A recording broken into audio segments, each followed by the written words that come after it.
बिस्मिल्लाहिर्रहमानिर्रहीम। अस्सलाम वालेकुम नाज़रीन, सियासी हलचल दे नाल राश्ता सियाल तुहाडी खिदमत विच हाजिर है। नाज़रीन, चंद रोज़ कबल लाहौर दी एक मसरूफ शाहरा दे उत्ते रेमंड एलन डेविस नामी एक अमरीकी शख्स ने 3 पाकिस्तानियों नूं दिन दहाड़े मौत के घाट उतार दिता, जिसके बाद हुण एक होर डिबेट चल पई है कि क्या रेमंड डेविस जिहड़ा है उसनूं सफारती इस्तशना हासिल है या नहीं है।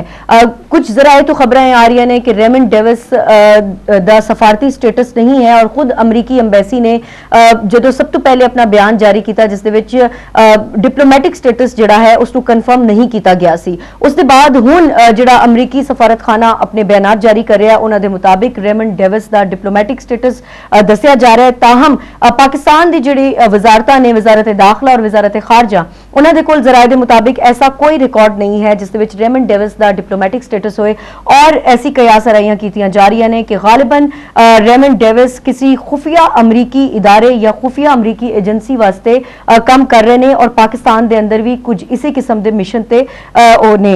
लेकिन हुकूमत का इस वक्त क्या रोल होना चाहिए है, पाकिस्तान दी अवाम क्या चाहती है कि हुकूमत नूं क्या करना चाहिए है, इन तमाम मौजूआत दे उत्ते अज दे प्रोग्राम दे विच असीं गलबात करांगे। मेहमानां दा मैं तारुफ करा दियां।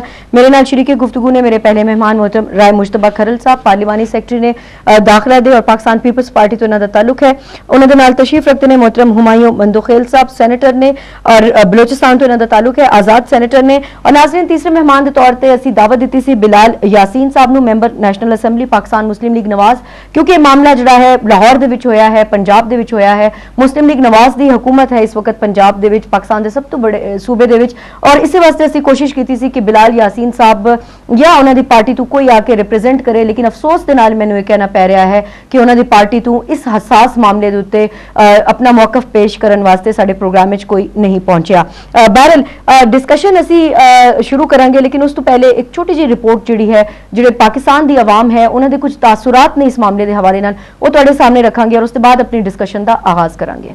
अमेरिका के बारे एक गल करना कि उन्होंने बेगुनाह बंदियां नूं मारा है, तो सारिਆਂ ਨੂੰ पता ही है कि वो जिन्हों चाहे मार सकते हैं, जिन्हों चाहे फड़ सकते हैं, चाहे वो आफिया सदीकी होए तो चाहे वो लाहौर बंदे मारे एक्सीडेंट करके या फायर करके या फिर मिस्र में मारे। इस वक्त वो तो उन्होंने की कह सकते हैं, सुपर पावर ने सब कुछ कर सकते हैं। उन्होंने पूरी तरह एहतसाब होना चाहिए है, तो ਜਿਹੜਾ ਕਾਨੂੰਨ ਉਹਨਾਂ ਦੇ ਉੱਤੇ ਲਾਗੂ ਹੁੰਦਾ ਉਹੀ ਜਿਹੜਾ ਹੈ ਨਾ ਹੋਣਾ ਚਾਹੀਏ ਜਿਸ ਤਰ੍ਹਾਂ ਉਹ ਦੂਸਰਾ ਤੇ ਲਾਗੂ ਕਰਦੇ ਨੇ। ਇਹ ਜਿਹੜਾ ਹੋਇਆ ਨਾ ਬੜਾ ਗਲਤ ਹੋਇਆ ਲਾਹੌਰ ਵਿੱਚ। ਅਸਲ ਵਿੱਚ ਮਸਲਾ ਹੈ ਕਿ ਸਾਡੀ ਸਾਰੀ ਗਵਰਨਮੈਂਟ ਦਾ ਹੀ ਫਾਲਟ ਹੈ।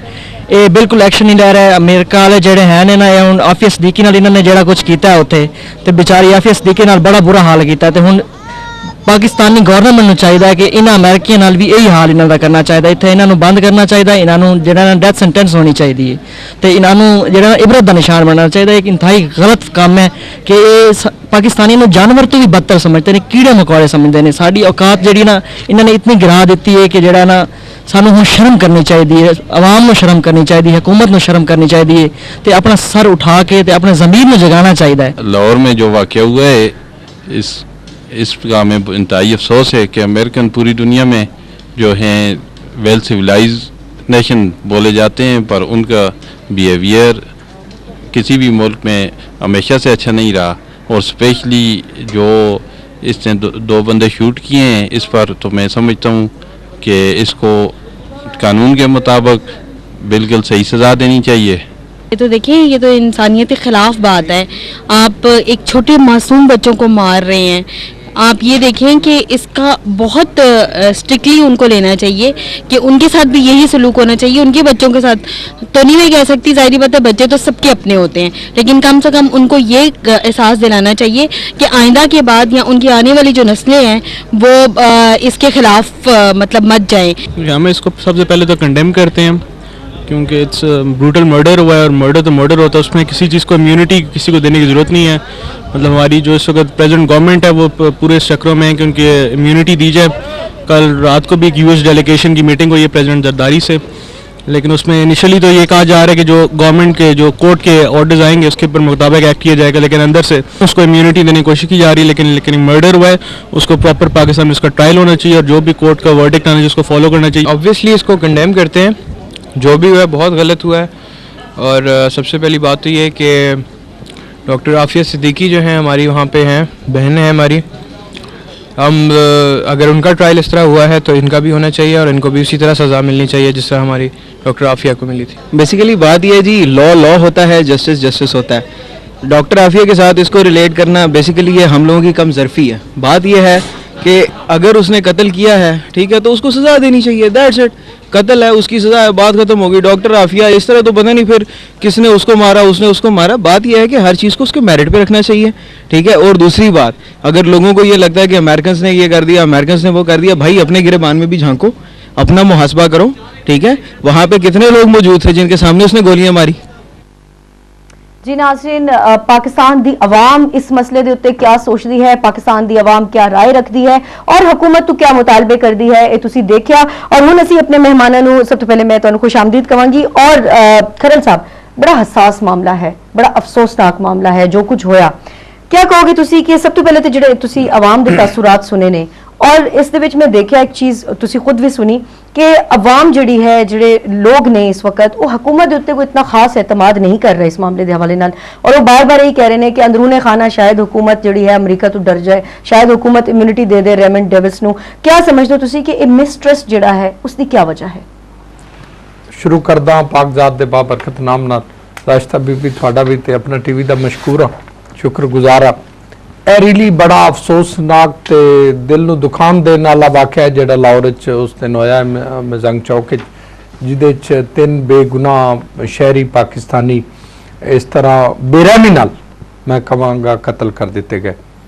ਔਰ ਆਵਾਮ ਦੇ ਜਜ਼ਬਾਤ, ਮੁਲਕ ਦੇ ਜਜ਼ਬਾਤ, ਕਿਉਂਕਿ ਜਿਹੜਾ ਵਾਕਿਆ ਪਹਿਲੇ ਆਫੀਆ ਸਿੱਦੀਕੀ ਦੇ ਹਵਾਲੇ ਨਾਲ ਅਦਾਲਤ ਨੇ ਉੱਥੇ 80 ਸਾਲ ਦੀ ਸਜ਼ਾ ਦੇ ਦਿੱਤੀ ਕਿ ਮੈਂ ਨਹੀਂ ਸਮਝਦਾ कि पाकिस्तानी कोई औरत भी इस काबिल होवे कि वो एक अमेरिकन सोल्जर्स को, प्रोफेशनल सोल्जर्स को, ट्रेंड आर्मी कमांडो को वैपन छीन लवे या छीन के फायर करने की कोशिश करे।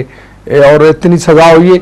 और डेफिनेटली हुण मैं हुकूमत का नुमाइंदा और मैं आवाम के सामने हाँ, 17 करोड़ आवाम सुन रही है कि मैं चाहना कि अदालत ये जो भी, क्योंकि केस रजिस्टर्ड हो गया, पंजाब गवर्नमेंट ने किया है और फैसला अदालत है, तो अदालत पाकिस्तान दियां अज आज़ाद हैं और जो भी वो फैसला करन वो असीं तस्लीम करांगे। और अमेरिकन नूं भी उस फैसले नूं तस्लीम करना चाहिए। आवाम दे जज्बात, एहसासात इस वक्त किसी फॉरनर दा मुल्क के चाण के, किसी कौम दे अंदर आन के इस तरह दंदनाते फिरदे होना, इवन कि उस फारतकार भी होवे, ओदी प्रोटेक्शन ना होना, ओदा कोई मिशन ना होना, ओदी कोई मंजिल ना होना, यह मेरे ख्याल नाल कि कोई कायदा कानून, सफारती कायदे कानून च नहीं आंदा। लिहाजा मैं समझना कि अमेरिकन दा उत्थे प्रेजेंस होना और अमेरिकन हुण उन्होंने जो भी कवर देना चाहन अपनी सफारतकारी दा, जिस तरह तुसी खुद अपने इब्तदाई कलमात आख्या है कि उन्होंने वह स्टेटस कन्फर्म नहीं किया सी कि अगर वो डिप्लोमैट है तो डिप्लोमैट नूं भी यह इजाजत नहीं है कि वह आन के किसी मुल्क दे विच किसी शहरी बेगुनाह शहरियां नूं इस तरह ये तो तुहाडी राय हो गई, ये तो तुहाडा ओपीनियन आ गया इस इशू ते। लेकिन मेरा क्वेश्चन उत्थे मौजूद है कि आवाम नूं एक बार फिर बहुत सारे इशूज़ के उत्ते भी हुकूमत के उत्ते एतमाद नहीं है आवाम नूं, लेकिन इस इशू के उत्ते पर्टिकुलरली क्यों आवाम एतमाद नहीं कर रही? क्या आवाम ये समझती है कि साडे हुक्मरान जिहड़े ने उन्हां दे विच इतना दमखम नहीं है कि वो अमरीका के सामने स्टैंड लै सकन और अमरीका की अखी दे विच अखी डाल